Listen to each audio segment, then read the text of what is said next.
Want to cover your mic? Cover? Oh, uncover? Yeah. Okay, yeah. And I do fiddle with my hair.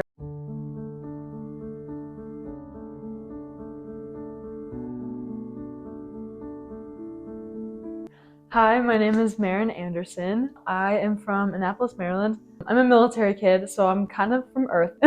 I'm studying at BYU right now. Just got my mission call to Stockholm, Sweden, and I am so incredibly excited. I was born in the church. Both of my parents are members. It's been such a blessing. We're given this opportunity to be able to connect with Heavenly Father, like, individually. Like, that's such a beautiful thing about the gospel, you know? Like, God doesn't seem like so far away. Like, He's right there. There are times when it does feel like Heavenly Father may be far away, because that happens. I felt it. We have the knowledge that God does love us, like, individually. That's one thing that really stands out to me about the gospel, is that we're able to connect with Heavenly Father and Jesus Christ personally.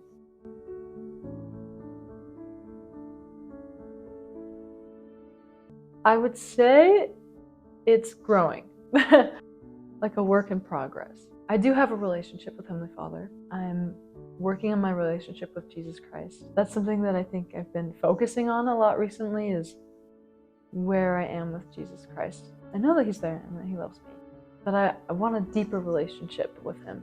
It's definitely not linear, you know, like it just kind of goes like this. There are times where I'm like, kind of like knocking on the ceiling, like, where are you, God? But I definitely say that it's growing, and not linearly, but growing.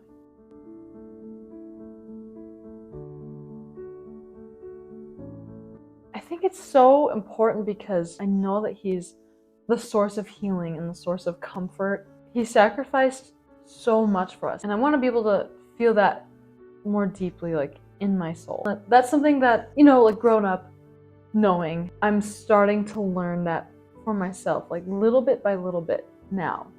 I need to keep working on it. Being able to see, like, the small miracles in my life, and just kind of getting into, like, a sense of gratitude. A story, I guess, that really kind of helped solidify Heavenly Father loves me and knows me personally and, like, what I need, was actually receiving my mission call. It was kind of a process, but I got my mission call this past December. Leading up to that, I had, like, a lot of stresses and a lot of worries. So many great things that I have going on in my life right now that I'm like, I'm so sad to leave these things.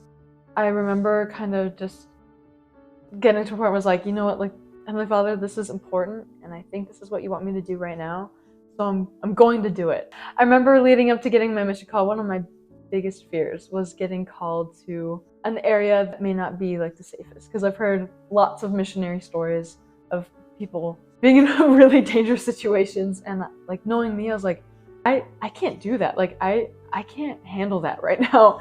I need to be sent to a place where, like, I can feel safe. If you do send me to a place that, like, I may not feel safe, I will do my best to, like, trust in you. I remember just praying so hard about that. I submitted my papers.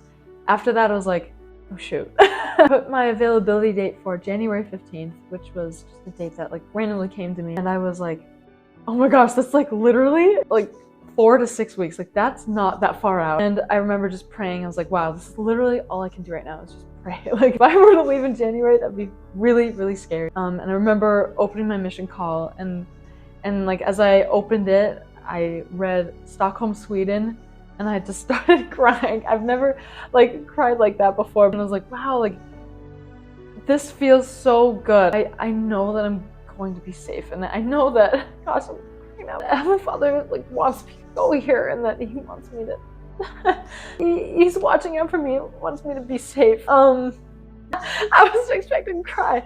It was so special because as I kept reading, like, it said that my call date was for April 29th, which fit in a whole other semester. Heavenly Father completely heard my prayers, even though it felt like I was just talking to the ceiling for the longest time. Heavenly Father does put us through trials to help us grow, but He knew that these were the things that I did need, and that He heard that.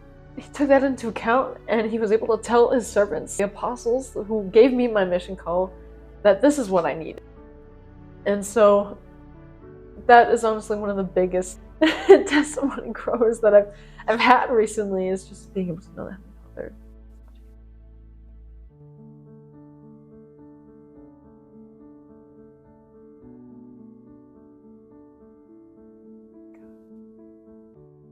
Yeah,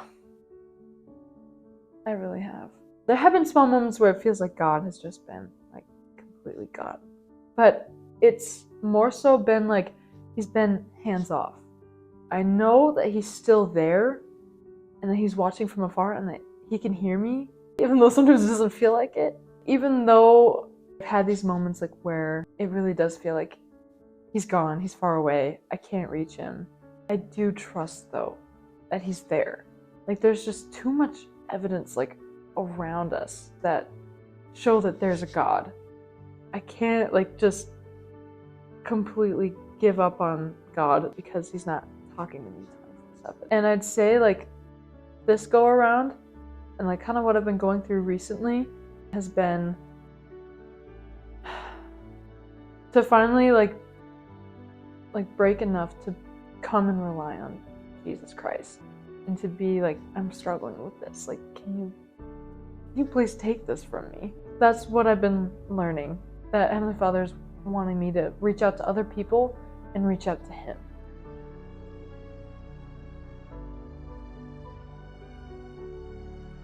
Oh my gosh, it's like I said, like my relationship with them is still growing. So like I said, like I'm a military kid. I've moved around a bunch. I have really interesting experiences, but also some really hard experiences. But I know that being born in the gospel was one of the ways that Heavenly Father was like, I love you.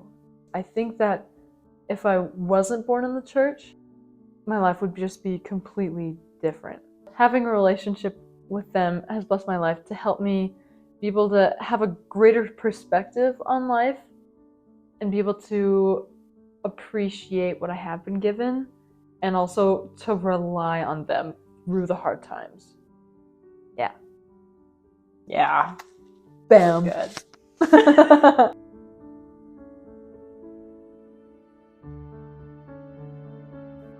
I love to pray in my heart a lot whenever I'm worried about something. I actually got a blessing this past Sunday. I went to my grandpa and I was like, I need a blessing.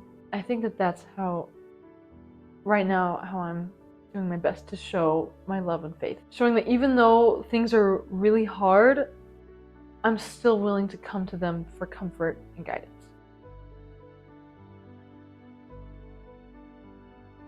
Honestly, like, I would just love to have a conversation with them. Like, not like I want to say something to them. I would just love like a heart to heart.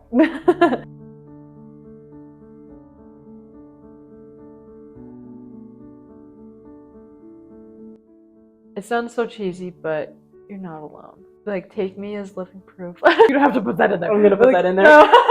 Like, there are people who are thriving. There are also so many people who are figuring things out, like just like you are. It's okay to struggle, honestly. Heavenly Father loves you, whether you feel it or not, and whether you feel like he's there or not. Even though it can be hard to feel his presence, he really is there. And he's still influencing your life, even if it's in the smallest ways. I was at the airport a few months ago. It was really bad weather that day. And we were going on this, like, it was like a smaller plane. I don't know. My anxiety was like, oh my gosh, the weather's really bad. Like, it's so foggy. My anxiety was like, I need to go tell the people at the front desk that it's too stormy to go fly. Like, I need to express my concerns. And that sounds so funny, but that was just like the little anxious part of me being like they need to know that it's too stormy to fly. It hit me and I was like, no, like they're the professionals. They're the professionals. They know what's going on. More specifically, the pilots know what's going on and how to navigate this. The Spirit totally went, that's a religious lesson too. But it helped me realize like God is also like the pilot of our lives, and we can like go to God and be like, this isn't working out. I'm terrified of this. I'm not okay. XYZ, everything in between. And Heavenly Father will honestly just be like, yeah, I'm in charge. You just sit tight. I'll get you to your destination. That really helps me learn that even though things are hard, God is still guiding you.